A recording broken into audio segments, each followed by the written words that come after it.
La conferencia de hoy se titula Huesos en piedra porque esta tarde vamos a hablar del registro fósil.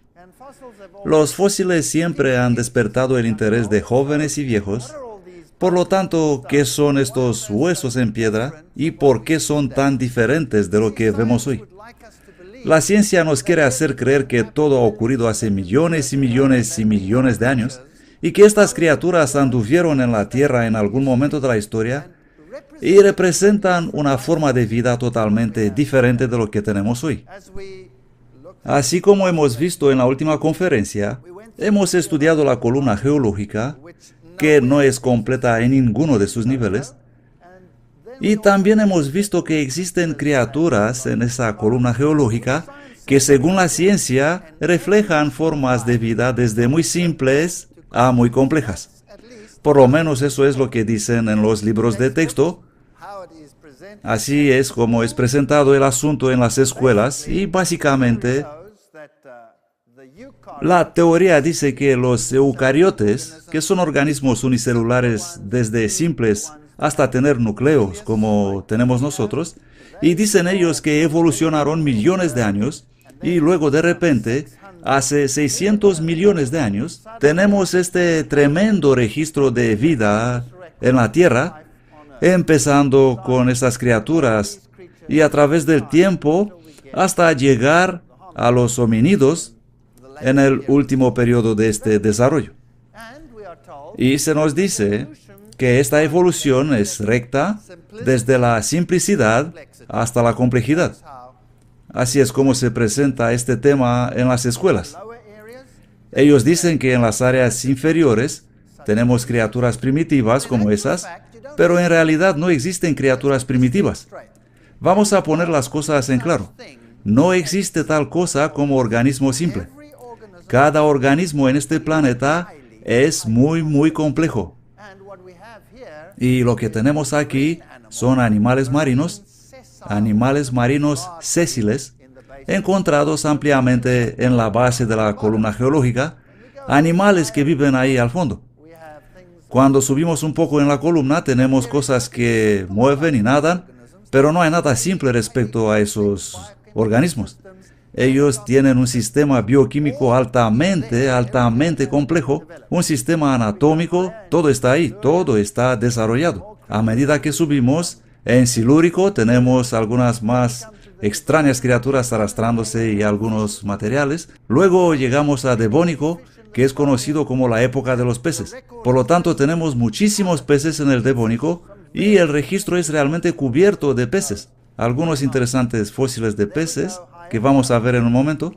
Luego subimos y llegamos a las plantas y es interesante que algunas plantas representadas en el Mississípico y Pensilvánico excluyen muchas de las plantas florales o modernas, así que se supone que esas fueron las primeras y luego aparecieron las modernas. Aunque existen unas interesantes anomalías sobre las cuales hablaremos más tarde. Por lo tanto, eso es más o menos lo que afirma y lo que presenta la ciencia. Fue un periodo de helechos y cícadas y otros interesantes organismos como estas. Luego viene la época de las criaturas grandes. Primero pasamos por la fase de los anfibios, luego por la época de los reptiles, el Triásico, el Jurásico, el Cretáceo, y de repente tenemos esta destrucción completa de todo lo que existía. Luego viene la época de los mamíferos y pájaros. Y se nos dice que este es un registro de cómo ha evolucionado la vida. Pero hay más de una manera de obtener un registro.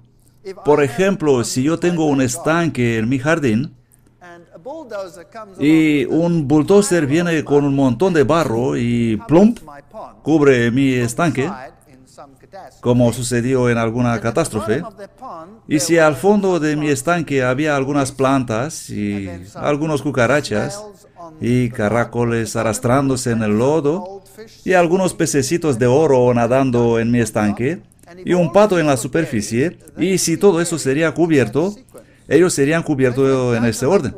Y si un día voy a cavar y encontrar los gusanos en el barro del fondo y los caracoles un poquitín más arriba, y los peces, mis pececitos de oro preservados en el barro un poquito más arriba, y el pato más arriba todavía, ¿Puedo asumir que los gusanos se transformaron en caracoles y los caracoles en peces y luego en patos? No necesariamente, ¿correcto? Los mamíferos y los pájaros tienden a flotar. Así que hay otras formas de explicar esta estructura que encontramos en el registro fósil. Y no tenemos que entrar en mucho detalle, sino que vamos a observar la visión general sobre este asunto. Y los fósiles que encontramos determinan la edad también. Por ejemplo, este es el principio de la correlación fósil. Si encuentro este fósil particular en un nivel, en un lugar específico, y encuentro el mismo fósil en otra zona en un nivel, entonces llego a la conclusión de que estos dos niveles tienen la misma edad. Por lo tanto, ¿cómo se determina la edad de una capa? Mediante los fósiles que existen en esta capa. Así que esta capa recibe su edad del fósil y el fósil recibe su edad ¿de dónde? De la capa. Este es el razonamiento circular. Así que este es tan viejo como la capa porque el fósil tiene la edad de la capa y la capa tiene la edad del fósil porque el fósil es tan viejo como la capa. ¿Lo comprenden? No hay edad. Cualquier edad que tú quieres ponerle, bueno, está bien, lo que tú quieras. E incluso los antiguos libros de textos dicen, si está cubierto de sedimento húmedo, el desgaste natural se evita. Por esta razón, el entierro rápido es probablemente la más importante condición que favorece la fosilización. Estas cosas deben ser enterradas rápido para no podrirse y desaparecer. Y luego siguen. Los sedimentos de origen marino son mucho más ampliamente distribuidos que todos los otros agentes de entierro y constituyen la gran mayoría de los fósiles. Así que todo parece haber sido enterrado en agua y todo debió ser enterrado rápido. ¿Qué cosa puede enterrar rápido una ballena o un dinosaurio, excepto una gran catástrofe? Y todo parece ser enterrado en sedimentos marinos, pero no hubo ni catástrofe ni diluvio. ¿Tiene esto sentido? No tiene ningún sentido. Así que si ustedes miran en los libros de texto, van a ver fotos como esta, los dinosaurios, y luego una erupción de algún volcán. Aquí hay un alosaurio y un estegosaurio paseándose. Ellos fueron enterrados y luego después de un tiempo hubo algo de erosión y quedaron expuestos y los puedes encontrar y estudiar y luego explicar cómo ocurrió todo. Pero en realidad no vemos nada de eso. Lo que vemos en realidad son organismos arrastrados del agua y asentados en la dirección del corriente. ¿Cuánto tiempo tarda algo en fosilizarse? Ya hemos visto esto. No se necesita mucho tiempo. Se recuerdan los ositos de peluche fosilizados en el agua muy mineralizada que es necesaria para este proceso. Aquí tenemos un sombrero. Es el sombrero de un minero que se encuentra en un museo de Australia. Proviene de una mina desalojada hace unos 30 años y es roca sólida. Así que se transformó en piedra en un periodo muy corto de tiempo. Bien, vamos a observar el registro fósil. Aquí tenemos algunos fósiles de peces y como pueden ver son bastante intactos y existen algunas enormes áreas cubiertas con peces. En África, en Sudáfrica, tenemos una zona llamada La Eka. Es una zona del periodo devónico y ahí hay montones de peces fosilizados. Lo que es también interesante es que muchos de los peces que hemos encontrado son intactos, pero muchos parecen no tener cabeza. Cuando era estudiante y andaba por ahí mirando todos estos descubrimientos paleontológicos, pensaba, bueno, parece que esos peces vivieron en la Revolución Francesa porque muchos de ellos perdieron la cabeza. Pero lo que es interesante respecto a los peces es que cuando un pez está muerto en el agua y empieza a pudrirse, lo primero que pasa es que el ligamento que une la cabeza del cuerpo se pudre y la cabeza se separa. Luego el cuerpo empieza a hincharse y las escamas se desprenden y luego se deteriora y en un periodo muy corto de tiempo el pez desaparece. Así que hoy en día no tenemos fosilización de estas criaturas ya que ellos simplemente desaparecen, disipándose en bacterias o comidos por los carroñeros y simplemente dejan de existir. Pero aquí ocurrió algo y muchos de los peces son conservados perfectamente, lo que significa que deben haber sido enterrados instantáneamente. Muchos de ellos no tienen cabeza, lo que significa que por un tiempo flotaron en el agua, algunos días, no mucho tiempo, y luego fueron enterrados. Encontramos peces como ese, con escamas óseas, y cuando vemos eso enseguida decimos, oh, eso es primitivo. Pero esta es una característica bastante avanzada, las pesadas escamas óseas. Y si miramos a los peces actuales como un esturión, tiene escamas óseas, por lo tanto, ¿qué dice la ciencia sobre los esturiones? Ese es un pez primitivo, ese es un pez muy antiguo y primitivo. ¿Por qué? ¿Por qué se ve antiguo y primitivo? Hacen exactamente lo mismo con un rinoceronte. El rinoceronte parece de alguna manera antiguo y muy primitivo. ¿No es así? Y lo miramos y decimos, este es un mamífero bastante primitivo, debe tener orígenes muy antiguos. Pero en realidad es un mamífero que apareció muy recientemente, incluso según la teoría de la evolución. Así que no podemos permitir que esta mentalidad establezca fechas. Tenemos que aceptar las evidencias. Aquí tenemos un pez moderno con fuertes escamas óseas y no es primitivo, sino que vive hoy. Es un esturión y es de donde se obtiene el caviar, si están interesados en este tipo de cosas. Luego encontramos yacimientos de fósiles prácticamente cubiertos de escamas. Nada de este tipo sucede hoy en día. Las escamas se disuelven en el mar después de un tiempo. Puedes buscar en el fondo del mar y no vas a encontrar montones de escamas fosilizadas porque simplemente no existen. Por lo tanto, este demuestra el catastrofismo. Es muy parecido a la corteza que fue arrancada de los árboles que rodaron en el agua y luego fue enterrada en esos depósitos de corteza. No tiene ningún sentido si excluimos la catástrofe. Aquí tenemos algunas interesantes características. Peces grandes y pequeños enterrados juntos y algunas veces tenemos fósiles donde un pez está prácticamente comiendo otro pez mientras estuvo fosilizado. Por lo tanto, ¿qué pasó aquí? Obviamente durante este evento el pez estaba nadando, dio un mordisco y en un santiamén, ¿qué pasó? ¡Uf! Fue enterrado, desaparecido. Eso es exactamente lo que pasó. Este es catastrofismo. Este fósil de aquí, este es un pez absolutamente perfecto. Incluso se pueden ver los pequeños marcos sobre su cuerpo. Este pez fue literalmente enterrado vivo, instantáneamente, porque está conservado perfectamente, lo que significa que el oxígeno fue cortado instantáneamente. La ciencia nos va a decir que no tenemos un registro completo de registro fósil porque las criaturas como un cuerpo blando no se fosilizan fácilmente. Esto no es verdad. Existen millones de fósiles de criaturas con cuerpo blando. Aquí tenemos uno. Esta es una medusa. Y pueden ver que está perfectamente conservada. Tenemos todo tipo de criaturas con cuerpo blando y con cuerpo duro perfectamente conservadas en el registro fósil.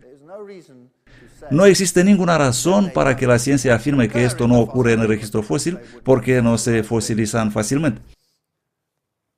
En el libro Evolución de la Vida leemos: repetidamente el viento, el agua y el hielo han cortado y destruido rocas que han sido elevadas para formar continentes. La existencia de un registro fósil sobre todo esto parece bastante remarcable. Observen esto. Tenemos todas las capas geológicas y todas contienen esos fósiles.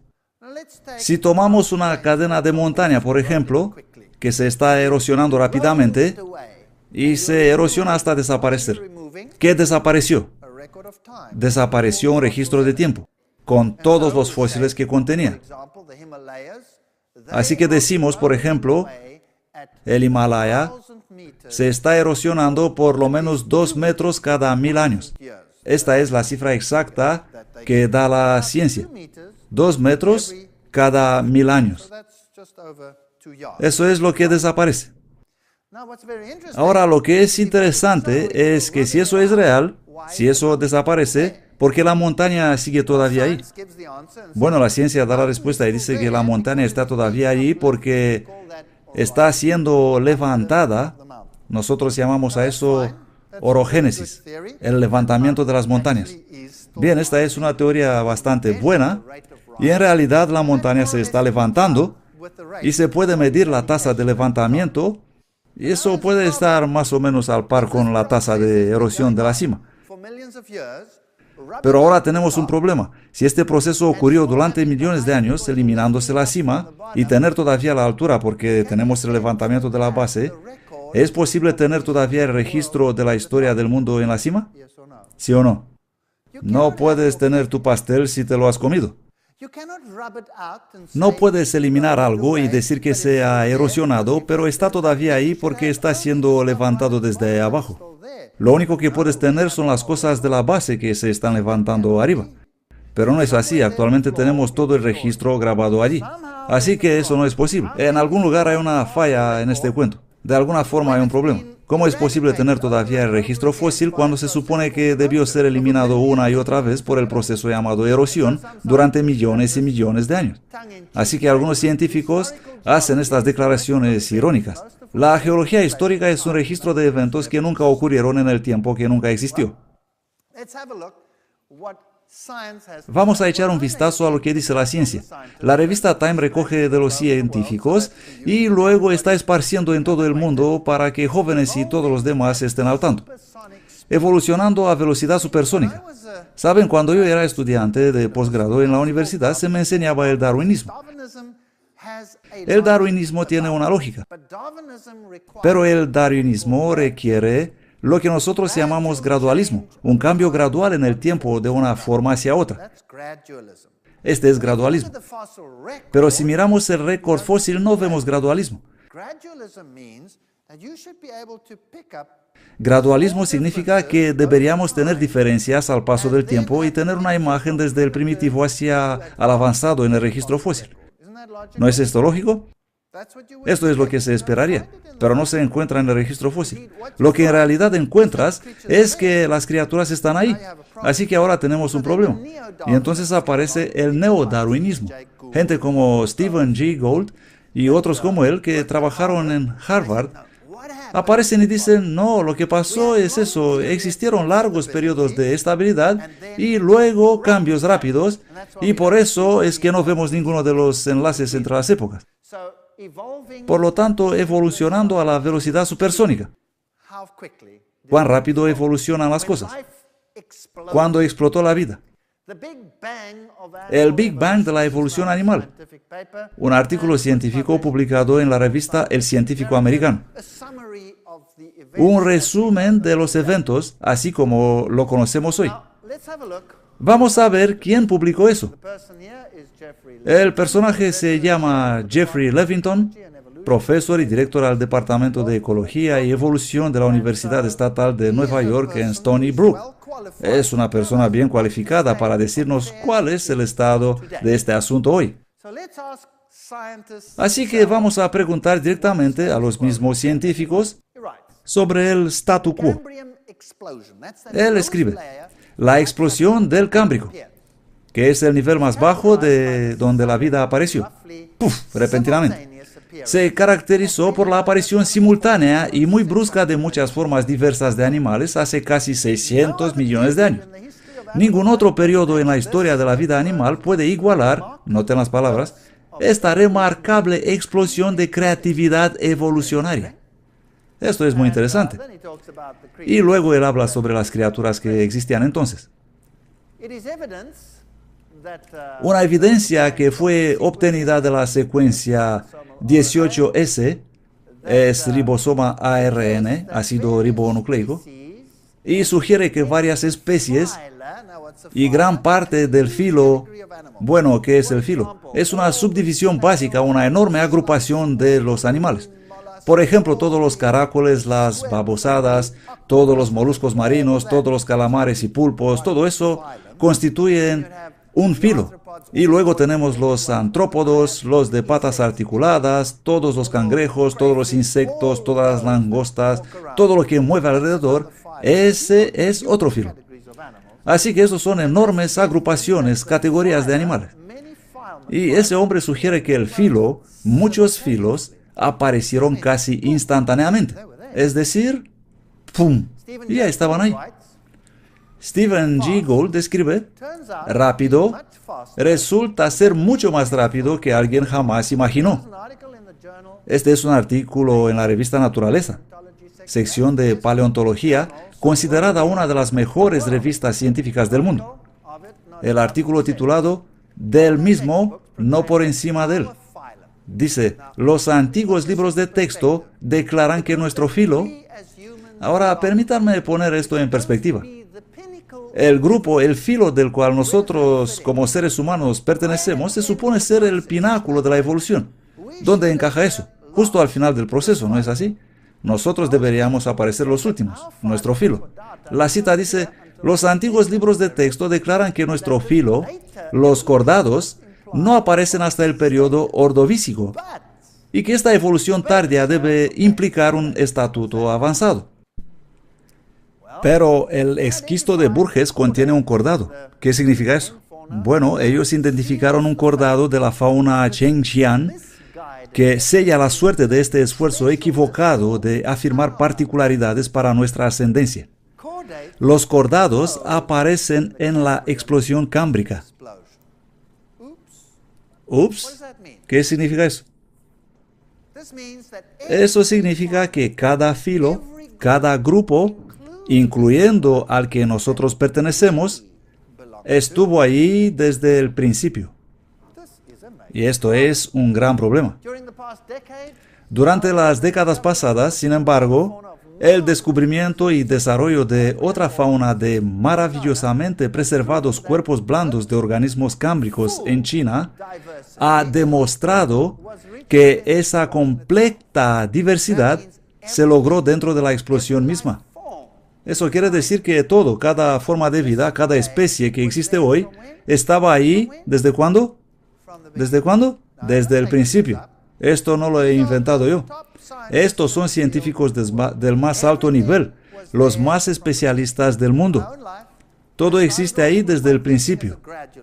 En mi propia vida, empecé con mi mentalidad gradualista.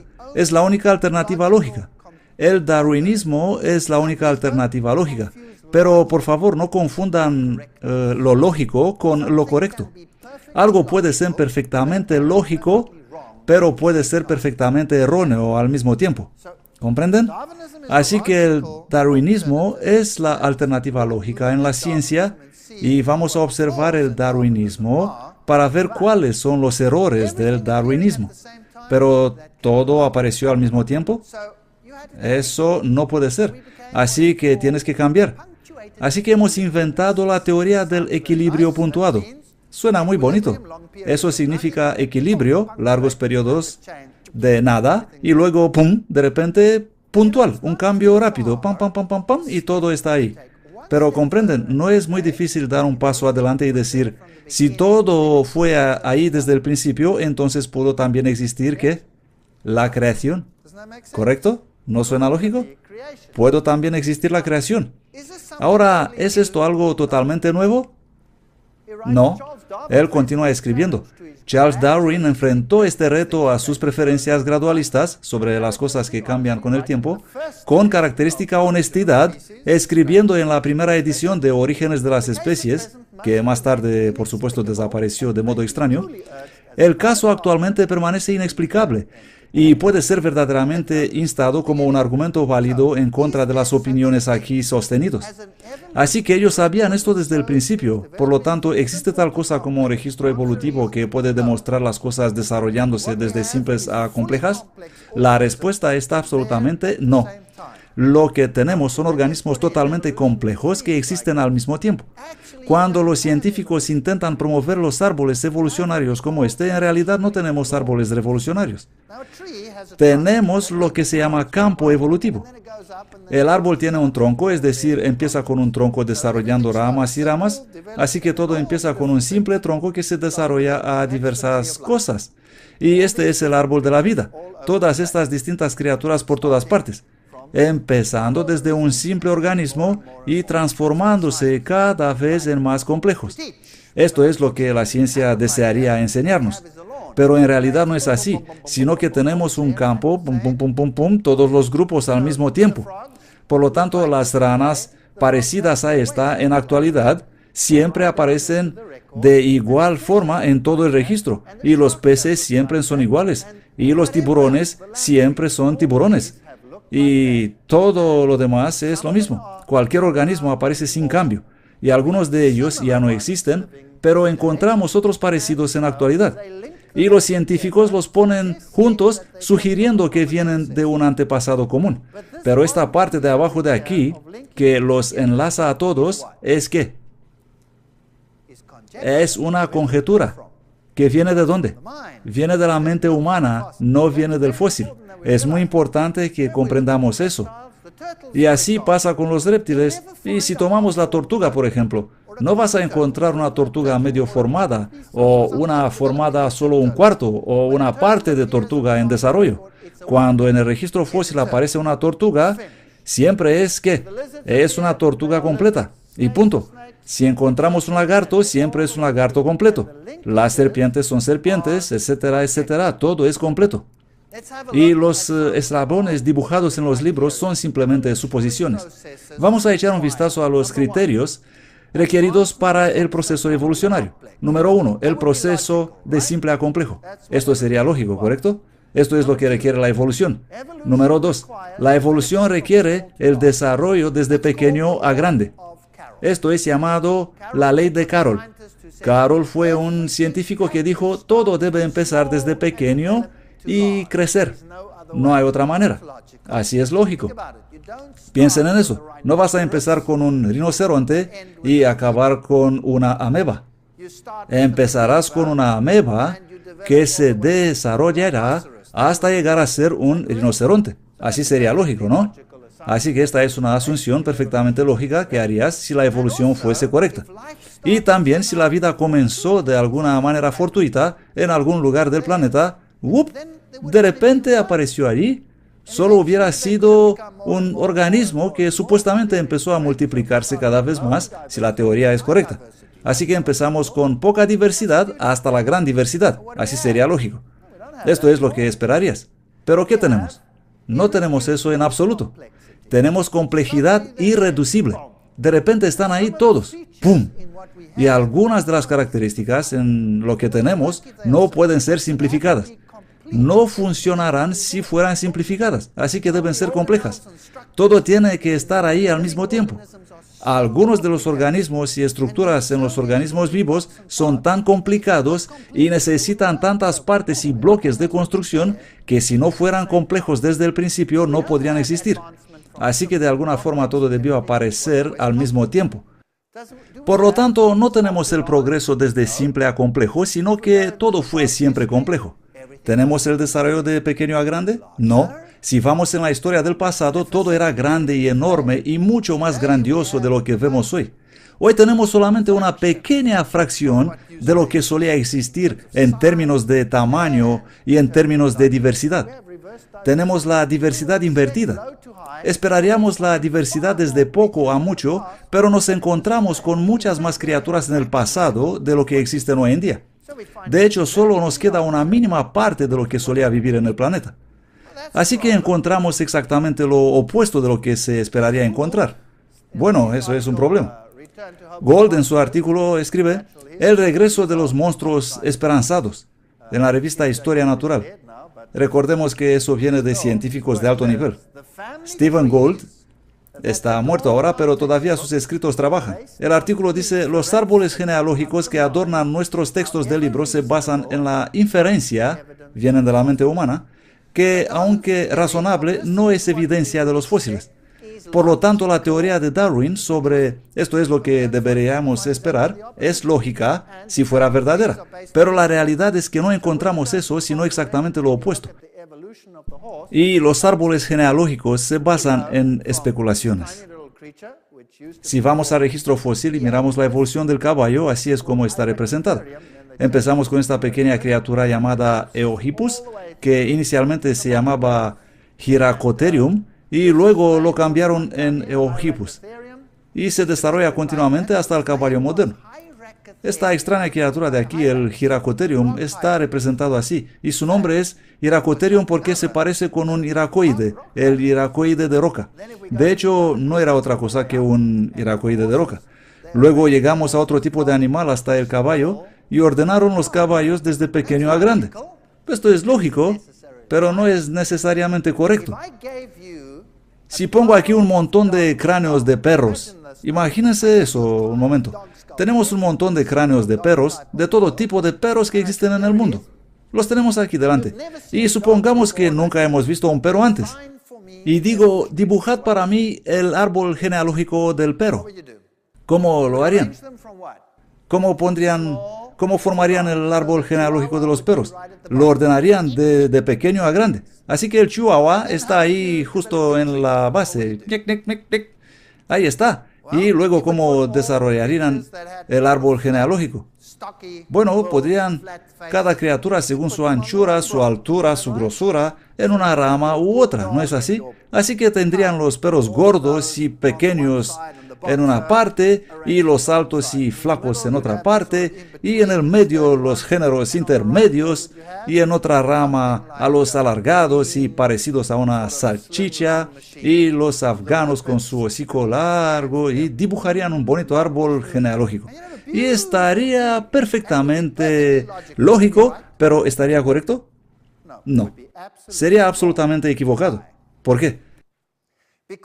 Porque no todos los perros vienen de Chihuahua. De hecho, ellos vienen de los lobos y la evolución es inexistente. Es solamente la variedad encontrada en la reserva genética, desde pequeño a grande. Por lo tanto, no es algo que te puede hacer pensar que refleja la evolución en absoluto. Eso es algo inventado por la mente humana. Y lo mismo pasa aquí. ¿Fueron esas criaturas enterradas en el registro fósil en esta secuencia desde pequeño a grande? ¿Sí o no? La respuesta es no. Estuvieron ahí todas al mismo tiempo, fueron contemporáneas. Pero le das un montón de huesos a un científico y él va al laboratorio y empieza a ponerlos y ordenarlos, dibujar luego el árbol genealógico basado en suposiciones y especulaciones, pero no en el registro fósil, sin tener absolutamente ninguna evidencia. ¿Tenemos hoy en día caballos pequeños? Sí. Aquí tenemos un caballito pequeño y abajo el caballo más grande. Esa es la variación en la raza de los caballos hoy. Eso no tiene nada que ver con la evolución, nada que ver con la evolución. Ese es un caballo antiguo y ese es un caballo moderno. No. Los dos viven al mismo tiempo. Tenemos una toda gama aquí. Esos caballos son criaturas magníficas, pero son totalmente distintos a otros caballos. Es una muy especial raza de caballos que solo encontramos en Islandia. Y tienen características que son totalmente distintas de otros caballos modernos. Pero sabemos que estos caballos son derivados de los caballos normales, que los vikingos llevaron a la Islandia hace 1200 años. Así que esos cambios que observamos deben ser reconocidos, pero en realidad esa no es otra cosa que un caballo normal. Vamos a pasar ahora a los dinosaurios y las demás interesantes criaturas. Aquí tenemos un artículo en la revista Times sobre los dinosaurios. Sorpresa. Todo lo que creías está equivocado. Bueno, esto no es nada nuevo. ¿Cómo eran los dinosaurios? ¿Qué eran? ¿Aparecieron los pájaros de ellos? ¿Cómo se enseña en el mundo de hoy? Aquí tenemos una representación artística del periodo mesozoico con todas estas criaturas corriendo por ahí. ¿Murieron ellos en agua caliente? ¿Cómo murieron? ¿Por qué solo existieron aquí en el Triásico, Jurásico y Cretácico? ¿Por qué desaparecieron? Este es un artículo específico de la evolución de los dinosaurios, empezando con los anfibios y cómo se desarrollaron a través del tiempo. Y los modernos están sentados en la parte de arriba. ¿Es esta la verdad o son simplemente suposiciones? ¿Qué creen? Es solo inferencia, conjeturas, nada basado en los fósiles. Pero ¿cómo llegaron a eso? Ellos encontraron todas las criaturas en distintas capas del registro fósil, las cogieron y luego las ordenaron juntas. ¿Existe algún vínculo que une estas criaturas? El estegosaurio y brontosaurio con el Tyrannosaurus rex, con el Triceratops, ¿algo que los enlaza? ¿Sí o no? No. Cuando los encuentras, están todos completos, terminados, complejos. Aquí en los Estados Unidos tenemos la gran formación, la formación Morrison, donde existen muchísimos dinosaurios, pero existe una selección. Existe generalmente uno, el alosaurio. ¿Dónde están los demás? Y ese fue supuestamente un carnívoro. ¿Qué comía? Porque no existen otros tipos de dinosaurios ahí con él. Es una extraña asamblea de fósiles. Y luego si los observas, estas criaturas están orientadas, sentadas en la dirección de la corriente del agua. Aquí tenemos un alosaurio. O este de aquí, el terrible Tyrannosaurus rex. Ahora, ¿qué le pasó? ¿Era un carnívoro malvado? ¿Qué hizo la película Parque Jurásico con esa criatura? Todos estaban corriendo, gritando, aterrorizados, ¿no es así? Debido a que este carnívoro viciado iba destruyendo todo en su camino. ¿Y por qué era un carnívoro malvado? Porque tenía esos dientes, ¿correcto? Bueno, si observas estas criaturas, tenemos que recordarnos algunas cosas. Ese era un animal enorme andando en dos patas, teniendo dos pequeñas manitas delante, y si tenía que agarrar algo, ¿con qué tenía que agarrarlo? Con sus pequeñitas manitas, tenía que inclinarse e intentar pillarlo con su boca, mientras que esa otra criatura intentaba escapar. Ahora, existe una ley en la ciencia que determina quién puede ser un carnívoro y quién no puede ser un carnívoro. Por ejemplo, un elefante no podría ser un buen carnívoro. ¿Por qué? Porque es demasiado grande, es demasiado pesado, tiene demasiado momentum cuando está corriendo. ¿Puedes imaginar un elefante corriendo para pillar una gacela? Y la gacela va yum, yum, yum, como un avión, y el elefante y la gacela de repente cambia de dirección yum, y el elefante wow, sigue otros 3 kilómetros adelante porque no puede girar tan rápido, intentando luego volver. Olvídalo, ese sería imposible como carnívoro. Por lo tanto, ¿qué es lo que hacen? Comen plantas. Puedo imaginar y especular que un elefante podría ser carroñero, pero ¿tendría suficiente alimento? Sería una vida catastrófica si pensamos que un pequeño zorro apenas encuentra su comida hoy en día. ¿No es así? Así que los animales de esta dimensión, así enorme como este, únicamente considerando su masa corporal, sería relativamente un carnívoro inútil. Y luego esos dientes se encuentran en ranuras poco profundas. Por lo tanto, son buenos para triturar, scrunch, scrunch, como las máquinas de trituración, aplastando. Pero agarrar y rasgar no se puede hacer con esos dientes, ¿saben? No sería muy efectivo. Así que era esa criatura en realidad lo que nosotros decimos que era. Huesos frescos de T-Rex. Es una revista de ciencia que dice: era como mirando un trozo de hueso moderno, pero por supuesto yo no lo podría creer. Le dije al técnico del laboratorio: después de todo, los huesos tienen 65 millones de años. ¿Cómo es que pueden sobrevivir tanto las células sanguíneas? ¿Comprenden? Encontramos huesos que aún conservan las células sanguíneas intactas. ¿Puede eso tener varios millones de años de edad? ¿Sí o no? Estas son preguntas que confunden la mente. Puede que estas criaturas no vivieron hace tanto tiempo atrás. Puede que estas criaturas no son lo que la ciencia nos quiere hacer creer. Si vas al Museo de Historia Natural, a cualquiera de ellos, esto es lo que vas a ver. Dinosaurios corriendo alrededor, ¿haciendo qué? Todos ellos. Comiéndose unos a otros, ¿no es así? Se están desgarrando unos a otros, llenos de sangre, unos chillando y corriendo, mientras que el otro lo está mordiendo de un costado. Esto es lo que vas a ver en los museos. Aquí hay otro, este es del Museo de Historia Natural de British Museum. Está siendo atacado y podemos ver mucho terror y sangre y rasgar la carne, y la presentación siempre está con sangre alrededor de la boca y en las garras. Y estas criaturas están presentadas como muy sanguinarias. ¿Existen hoy criaturas que tienen pequeñas patas delante y largas patas atrás? Sí, tenemos los canguros. Y son grandes carnívoros, ¿no los habéis visto corriendo por ahí matando todo lo que encuentran? Y sangre por todas partes. No, no habéis visto esto. Su anatomía no es adecuada para eso. Entonces, ¿cuál es la historia aquí? ¿Es verdad lo que dice la ciencia? Tenemos pequeños dinosaurios como este, y algunos dinosaurios son de tamaño de una gallina, no muy grandes. ¿Saben que los reptiles crecen continuamente y que pueden llegar a ser muy viejos?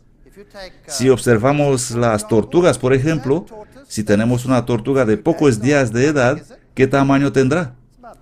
Es algo así, así de grande. Y si vuelves después de 300 años, ¿qué tamaño tendrá? Será algo así de grande, ¿correcto? En las Islas Galápagos tenemos enormes tortugas. ¿Qué pasaría si volveremos después de 1000 años? ¿Cuán grandes serán? Bueno, encontraríamos algo muy grande, ¿no?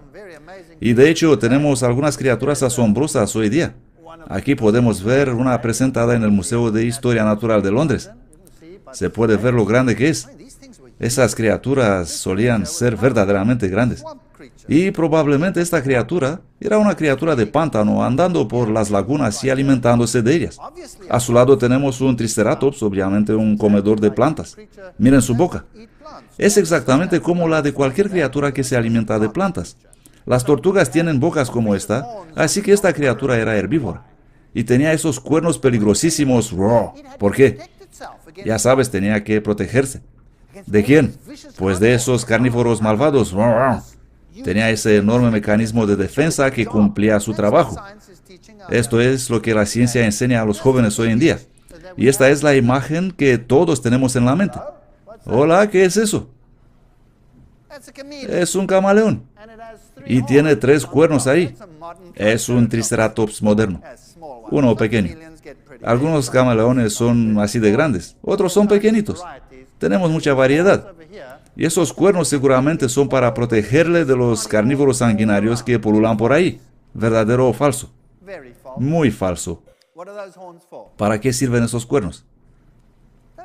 Esos cuernos están ahí para darle una apariencia más sexy. Exactamente por eso. Cuando una hembra mira esos cuernos, ella simplemente se desmaya. Eso es lo que pasa. Eso es una cosa muy común en la naturaleza. Si observamos los renos, por ejemplo, ¿qué aspecto tiene un reno en la temporada de reproducción? ¿Qué aspecto tiene el macho? Tiene esos enormes cuernos. Es tan impresionante, ¿verdad? Y cuanto más grandes son, más presumido es, ¿no? Y en la temporada de reproducción los machos chocan sus cuernos y las hembras miran y se quedan muy impresionadas. Y el tío con los cuernos más grandes, ya saben cómo hoy en día el tío con el peinado más chulo coge a la chica. Así funcionan las cosas. Todo funciona así. ¿Y qué pasa después de la temporada de reproducción con los cuernos del reno? Se caen. ¿Y qué pasaría si vienen los carnívoros a por él?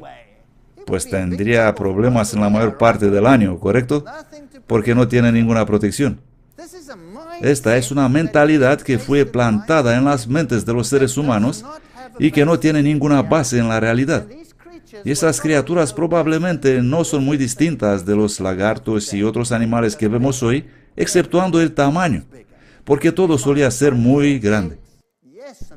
Encontramos huevos de dinosaurios, sí, y los museos los exponen en pequeños nidos, pretendiendo que todo es muy normal, que no ha pasado nada extraño. Sí encontramos huevos, pero ¿cómo los encontramos en el registro fósil?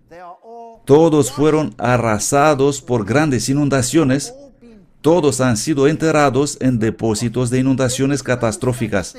No existe absolutamente ningún lugar donde se puede encontrar un nido de forma natural para apoyar las pretensiones de la ciencia. Huellas de dinosaurios por todas partes. Si observas la forma en que fueron hechas estas impresiones, entonces llegas a la conclusión que en el pasado todos los animales caminaban solamente cuesta arriba en la montaña, porque la mayoría de las huellas están en dirección arriba.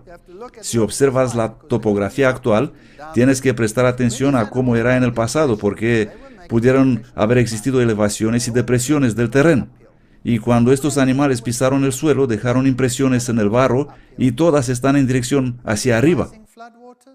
¿Por qué estarían los animales corriendo cuesta arriba? ¿Qué puede hacer a los animales correr cuesta arriba? ¿Puede que el aumento del nivel del agua en una inundación sería una posibilidad esa?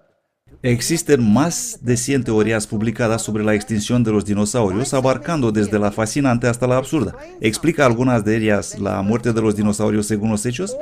¿Por qué tantas teorías para explicar algo que es perfectamente obvio?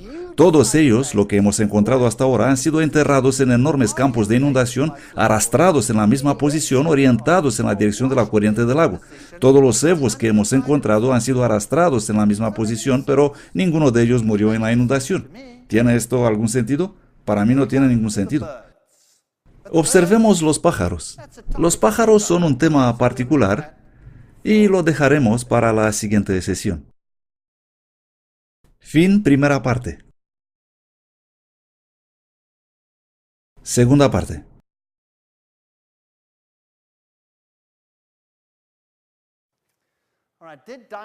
Bueno, ¿se transformaron los dinosaurios en pájaros?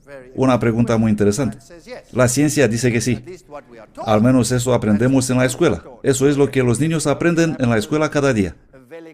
Sí, y tenemos los velociraptores y oviraptores y todas esas extrañas criaturas por todas partes, presentadas como cuidando sus huevos, y tenemos fósiles donde encontramos plumas, y hubo una transición de los dinosaurios a los pájaros. El Archaeopteryx, un fósil muy famoso, es generalmente reconocido que el Archaeopteryx fue un pájaro con plumas de vuelo completamente formadas, y la fúrcula, el hueso de los deseos. Aquí tenemos el primer candidato actual para la transición. Este es el Sinosauropteryx.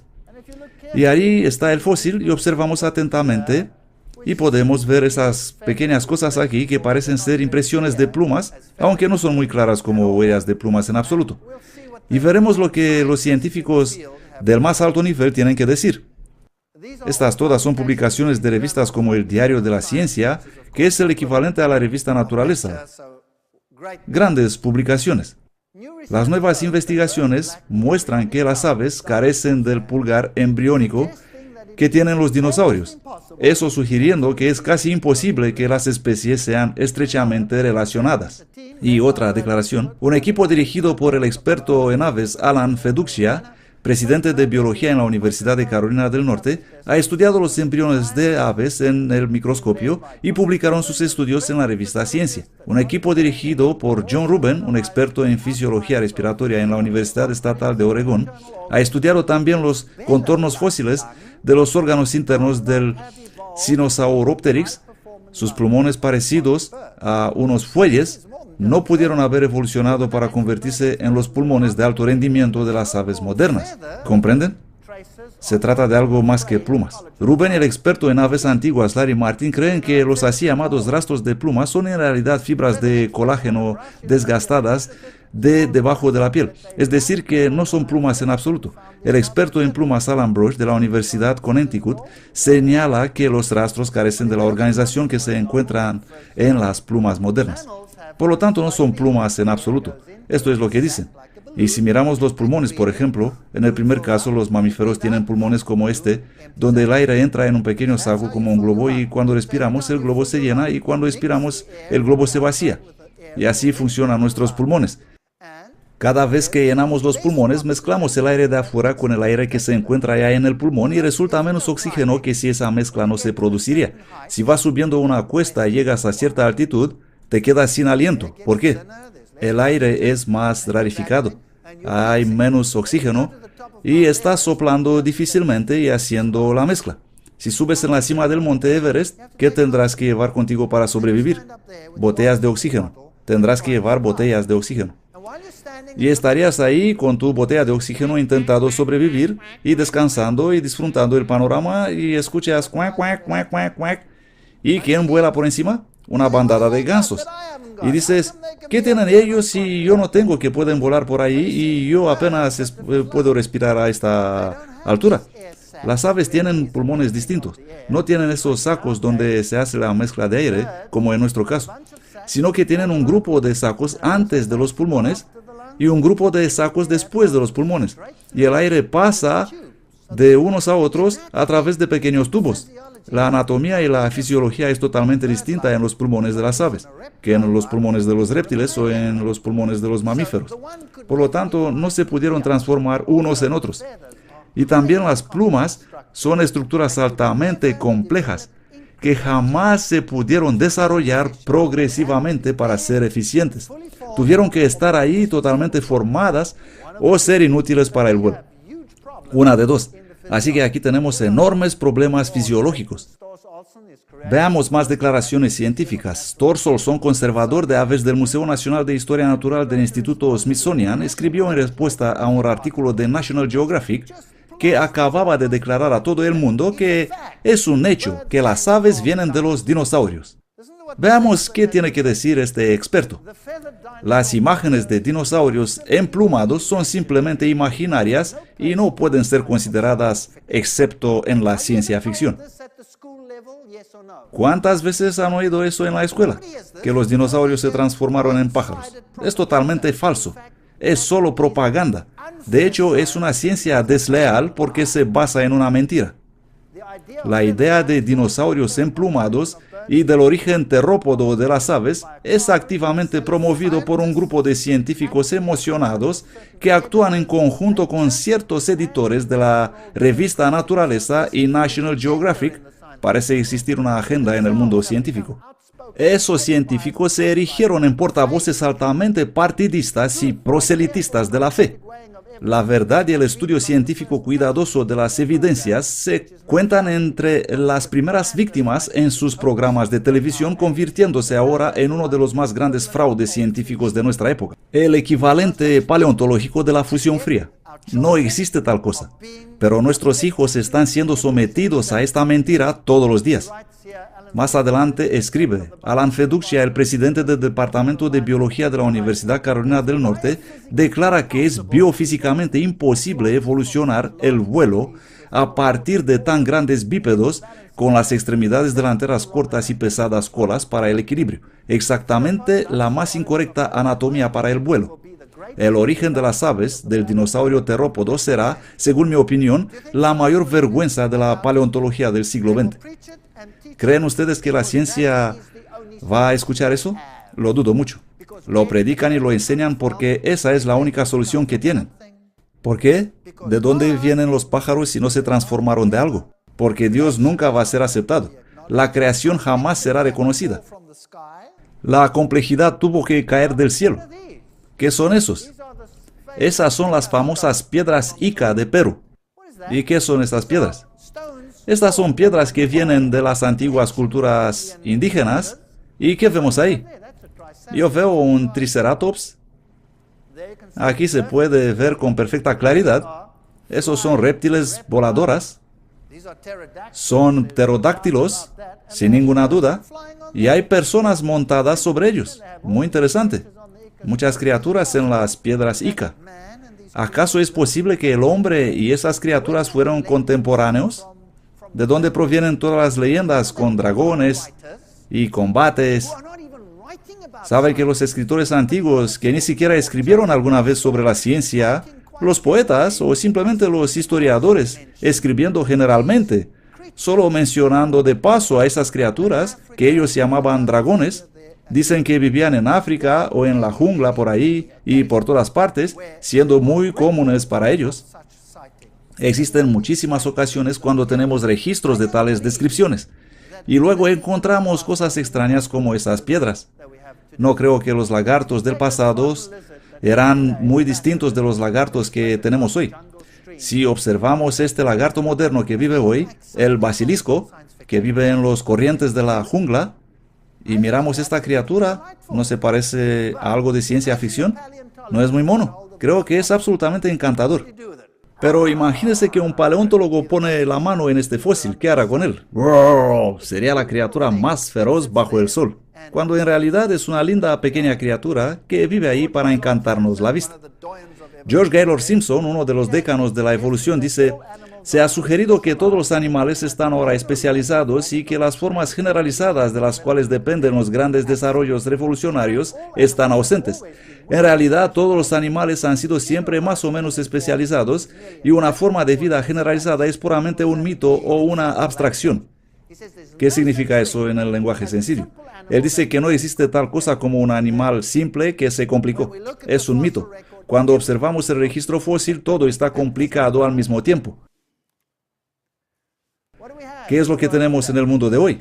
Los científicos concuerdan que el mundo se confronta con una extinción en masa. Un cuarto de los mamíferos amenazados con la extinción. Han quedado solo 10% de los peces del océano. Estos son datos conocidos en todo el mundo, hechos reales.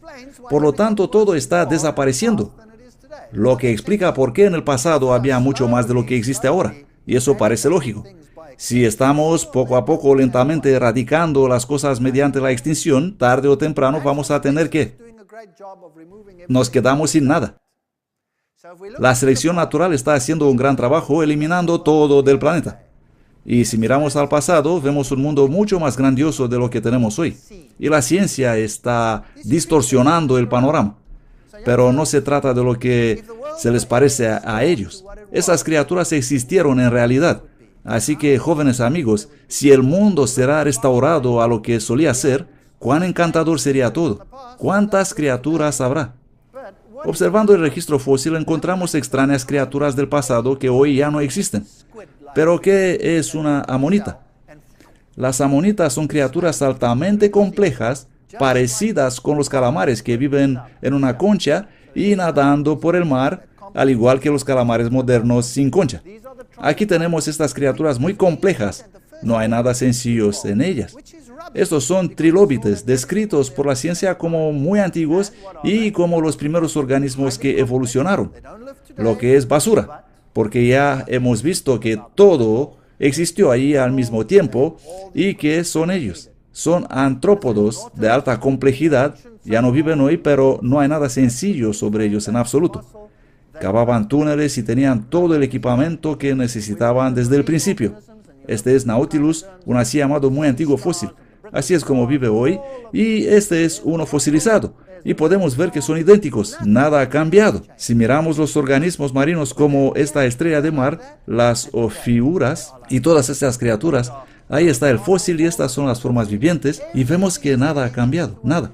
Cuando aparecieron eran así, actualmente son iguales. Estas son algunas formas fósiles que podemos ver, todo es idéntico con lo que podemos ver, nada ha cambiado. Así que ¿dónde está el cuento del sencillo al complejo? No existe. ¿Están ahí o no están ahí? Miren esto. Crinoides, lirios del mar, muy complejos exactamente como en el pasado los podemos ver hoy. Encontramos conchas en el registro fósil y encontramos conchas vivas. Encontramos fósiles de tortugas y esa es una viva en la actualidad. Ningún cambio en absoluto. Un fósil, una criatura viviente. Idénticas. Cangrejo era dura, así como supuestamente era hace millones de años, y uno actual idéntico. La lingula hace millones de años y hoy idéntica. Celacantos, peces que fueron descubiertos por primera vez en África. Y dijeron, wow, ese es un fósil viviente. Esta es la criatura que dio origen a los animales terrestres. Y así es como aparecen, y debido a sus aletas lobuladas, dicen que pudieron caminar. Además de estos, tenemos muchos peces hoy que tienen las pequeñas aletas con las cuales se mueven entre las rocas, pero no salen en la tierra, y algunos incluso pueden saltar. ¿No es eso fascinante? Miren el tamaño de este tiburón. Este es un fósil, y ese otro es un tiburón moderno. Actualmente no existe nada como ese. Es monumental. Y este es un diente de un fósil. Es enorme. No existe tal cosa hoy en día. El aterrador tiburón blanco es una bobada comparado con ese tío. Una verdadera broma. Aquí tenemos un tuatara, el famoso esfenodonte de Nueva Zelanda, y exactamente como lo vemos hoy lo encontramos en el registro fósil. Y estas criaturas, como esta gigante tortuga de Galápagos, están en el registro fósil exactamente como las actuales. Imagínense estas maravillosas criaturas, estas iguanas. Si tendrán 1000 años para crecer, ¿qué tamaño tendrán? Bueno, probablemente podríamos llenar esta sala con una de ellas. Sería de miedo, ¿no es así? ¿Pero qué comen estas criaturas?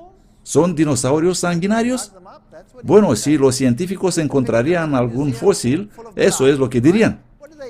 Los están poniendo en los museos llenos de sangre, ¿correcto? ¿Pero con qué se alimentan? Con algas. Eso es lo que comen. Nadie tiene que adivinar, porque es obvio lo que comen. O esta iguana terrestre de Galápagos, que come plantas también, y algunas comen carne, y hablaremos de ellas en otra conferencia. El monstruo de Gila, los dacipódidos, los didéfidos, los cocodrilos, exactamente como los vemos hoy, así eran en el pasado. Ningún cambio, ninguno en absoluto.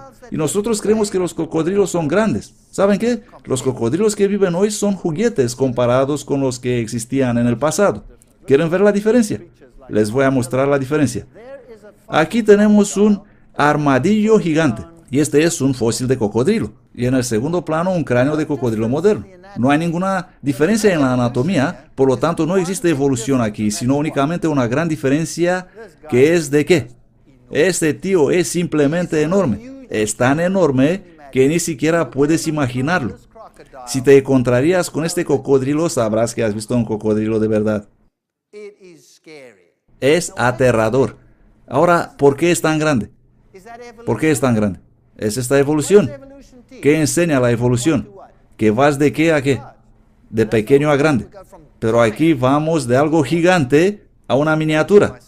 Yo he jugado con miniaturas, pero casi no existen hoy, sino juguetes de Lego. Esa es la comparación. Por lo tanto, ¿qué pasó? ¿Por qué son estas criaturas tan enormes? Puede que las circunstancias en el pasado eran ideales.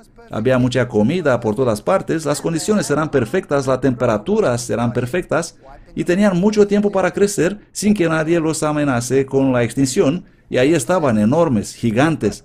Esta no es evolución. Lo que tenemos es involución. Vamos cuesta abajo. Miremos el mundo de los insectos. Este es un fósil de insecto con alas rectas y la ciencia dice, es primitivo, es primitivo. ¿Por qué es primitivo? Porque dicen ellos las alas son escamas modificadas. Pero hay un gran problema. Existe un gran problema porque las escamas y las alas no se pueden desarrollar en los mismos niveles anatómicos. Un grave problema. No se pueden desarrollar una a partir de otra. Pero la ciencia dice de alguna forma deben haber obtenido las alas. Así que son escamas modificadas. Ahora, esta criatura no puede doblar sus alas. Obviamente, si pudiera doblar sus alas y ponerlas atrás debajo de una cubierta, esa sería una característica avanzada, ¿correcto? Así que ese insecto debe ser primitivo, así dice la mentalidad científica. Por lo tanto, alas rectas no se doblan, no se pueden poner atrás en la espalda escondidas. ¿Es eso primitivo o avanzado? ¿Es primitivo? No, todo existió al mismo tiempo. Ese error solo viene de la mente de los científicos. Miren esta avispa perfectamente formada, pero sus alas son rectas. ¿Es primitiva? No. ¿Por qué debería ser? Esta es otra. Este es el fósil y este blanco es el que vive hoy. Si observamos esta criatura, vamos a decir, oh, es primitivo, porque no puede doblar sus alas. ¿Sabían que los científicos usaron la libélula para construir el helicóptero? Pero el helicóptero solo puede hacer poca cosa comparado con la libélula. Esta criatura puede ir yum, yum, yum, en cualquier dirección quiere instantáneamente. Es asombroso, es magnífico, absolutamente increíble. Y nosotros no podemos siquiera copiarla. Es tan perfecta, pero es primitiva. ¿Por qué? Porque tiene alas rectas. Y si observamos las alas que se pueden doblar como esas de escarabajo, ¿son estas avanzadas? Entonces, ¿por qué los escarabajos y las libélulas se encuentran en el registro fósil al mismo tiempo? ¿O qué hay sobre ese problema? ¿Por qué encontramos nidos de abeja en el registro fósil mucho antes de la aparición de las plantas con flores? ¿Qué comían? ¿Esperaron unos 50.000 millones de años para encontrar algo para comer?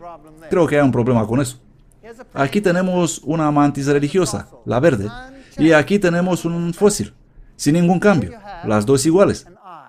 Aquí tenemos el ojo de un insecto.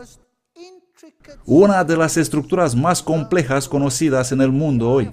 Ese ojo funciona completamente distinto al nuestro. Nuestro ojo es una pesadilla para los evolucionistas, pero este ojo es aún más pesadilla para ellos, porque está construido de pequeños espejos perfectamente construidos y cada uno de ellos debe estar en absolutamente perfecta condición para funcionar. Esta perfección no se puede obtener con el tiempo, y son cientos de ellos reflejando la luz de manera absolutamente perfecta. De hecho, NASA usa este ojo para construir los espejos de los telescopios que usan en el espacio. Usan este ojo como modelo, porque es absolutamente perfecto. ¿Cómo se consiguió eso? Simplemente así, instantáneamente. Porque no hay manera progresiva de que llegue a funcionar. Debió ser formado todo desde el principio. ¿Tenemos alguna evidencia en el registro fósil que hubo un proceso evolutivo del ojo? No. Aquí lo tenemos. Probablemente el insecto más antiguo encontrado, y este es su ojo. Es un fósil encajado en ámbar, y es perfecto, completo e igual a los actuales. Y aquí tenemos otro insecto en ámbar, y son iguales como los que viven hoy, sin ningún cambio. No existe ninguna evidencia en ninguna parte de algún cambio. Esta es una hormiga en ámbar. No me extraña que estas hormigas están hablando entre ellas. No me lo puedo creer, Fred. Hace 60 millones de años que te he visto la última vez y no has cambiado nada. Por lo tanto, ¿es verdad lo que nos dice la ciencia? ¿Que hemos evolucionado desde simple a complejo? ¿Es esto verdad? No. Hay muchos científicos que reconocen que todo debió ser complejo desde el principio. No existe de simple a complejo. No existe en absoluto. ¿Es verdad que hemos evolucionado de pequeño a grande? No. Vamos de grande a pequeño. Por lo tanto, ¿vamos evolucionando o vamos involucionando? Vamos cuesta abajo. ¿Es verdad que vamos de poca diversidad a mucha diversidad? No.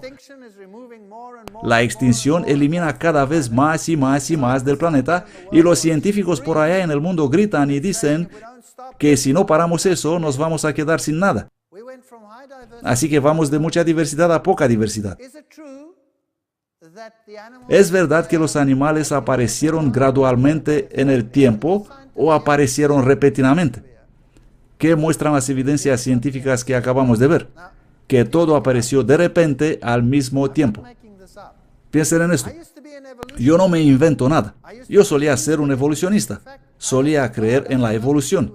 De hecho, odiaba a Dios y no tenía nada que ver con él. Y no tenía otra alternativa que ser evolucionista porque había sacado a Dios de la ecuación. Y no me quedaba otra opción.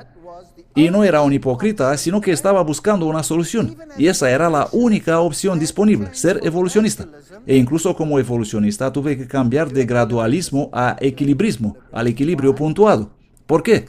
Porque el registro fósil no me decía lo que debería decirme. Simplemente no lo hacía y no lo puede hacer, según hemos visto también en el mundo científico hoy mismo. Y tuve que cambiar. ¿Y cuál es la cuestión? Si todo existió ahí en el mismo tiempo, no hay diferencia entre eso y el creacionismo, excepto que se está excluyendo ¿qué? A Dios. Eso es.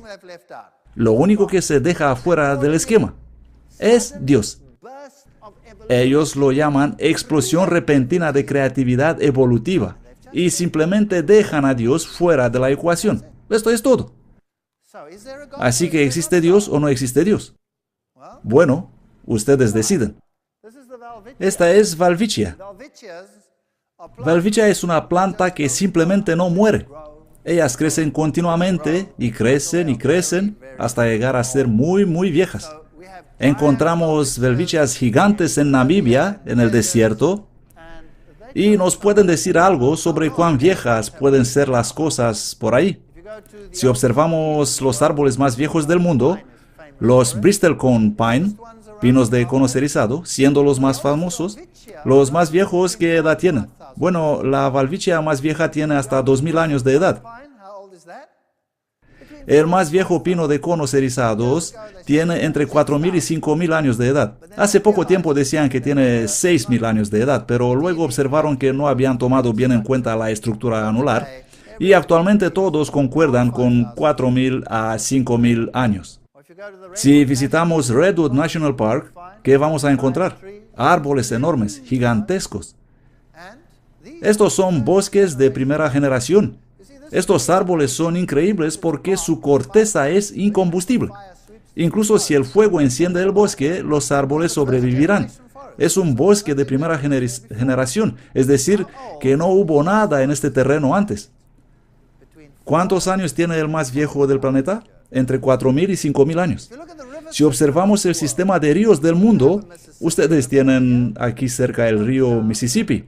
Está fluyendo y llevando los depósitos de todo tipo en el Golfo de México. Y no existe subducción ahí. El lodo no está siendo eliminado. Está todo muy bien cerrado. Así que cualquiera sea el material que Mississippi lleva arrastrando, ¿está dónde?